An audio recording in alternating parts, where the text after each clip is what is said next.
This video response is going to go out to the B-52s, and that's because you uploaded a music video entitled Love Shack. I watched your music video, I read your lyrics, I have listened to your song, and I have a lot of things to say about it. Believe me, I got a lot of things to say about it. Okay, here's the first thing I'm going to say. If you see a faded sign that talks about the Love Shack, you should ask the following question.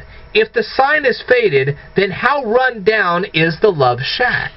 That would be the first thing I would ask. And you were talking about Atlanta, Georgia.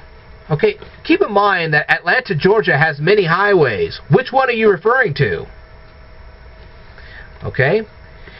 You have an automobile that's as big as a whale. Think about this for a second.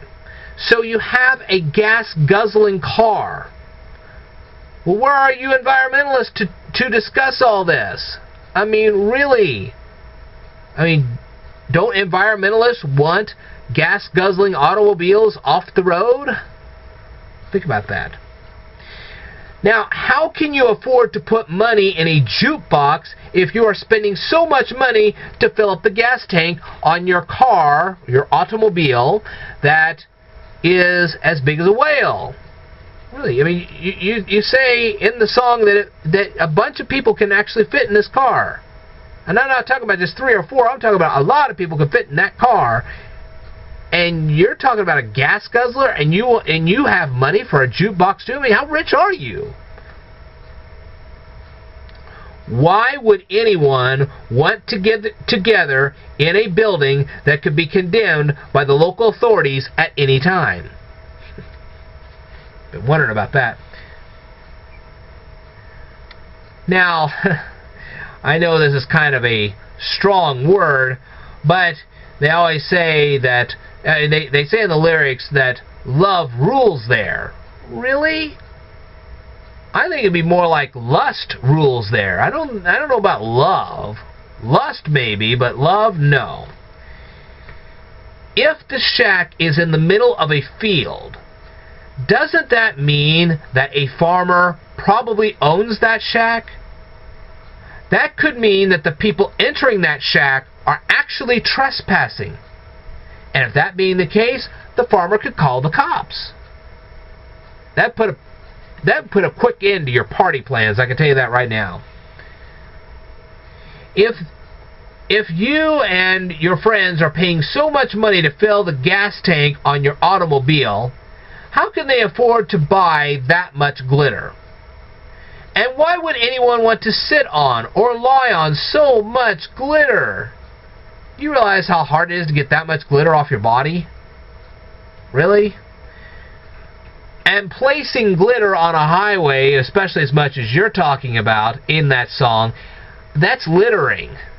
So now you have the farmer going after you for trespassing, and you have the police charging you for littering because you're spraying so much glitter on the highway. And why is that shack so hot? What, you got a thermostat up too high? What, you got a fireplace going? What did you do, chop wood before you had your little party or whatever? Give me a break. And if the shack is shimmering, then it might mean that the shack is structurally unstable. There's a thought. Why would anyone want to dance in such an unstable edifice? Remember, the roof is rusted. According to your song, the roof is rusted. That's not a very good sign. This, as far as I'm concerned, is a very awful song, has bad morals, and should never have made it to #1 on any list. And for those reasons. Whew. I didn't think I'd have to say all that, but there you go. So, anyway, when I find things like this, which are obviously very stupid, and what's really sad about this is let's say I have met people in my lifetime that would actually go to a place like this. Now think about this.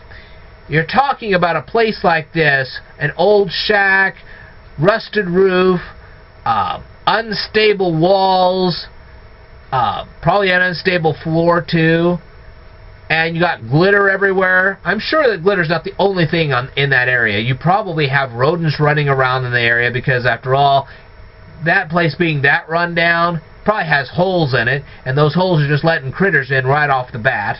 So you got that problem. You probably have insects galore in there. Plus, you probably have a lot of intoxicating substances in there as well. Some legal, some not. Yeah. So that's what I think of your song. And hopefully people will get in their heads what that song's actually saying and say, man, I don't want anything to do with this one. Anyway, that's my response to the Love Shack. Alright, I will tell everybody more stuff in a future video, so I'd like for you to stay tuned.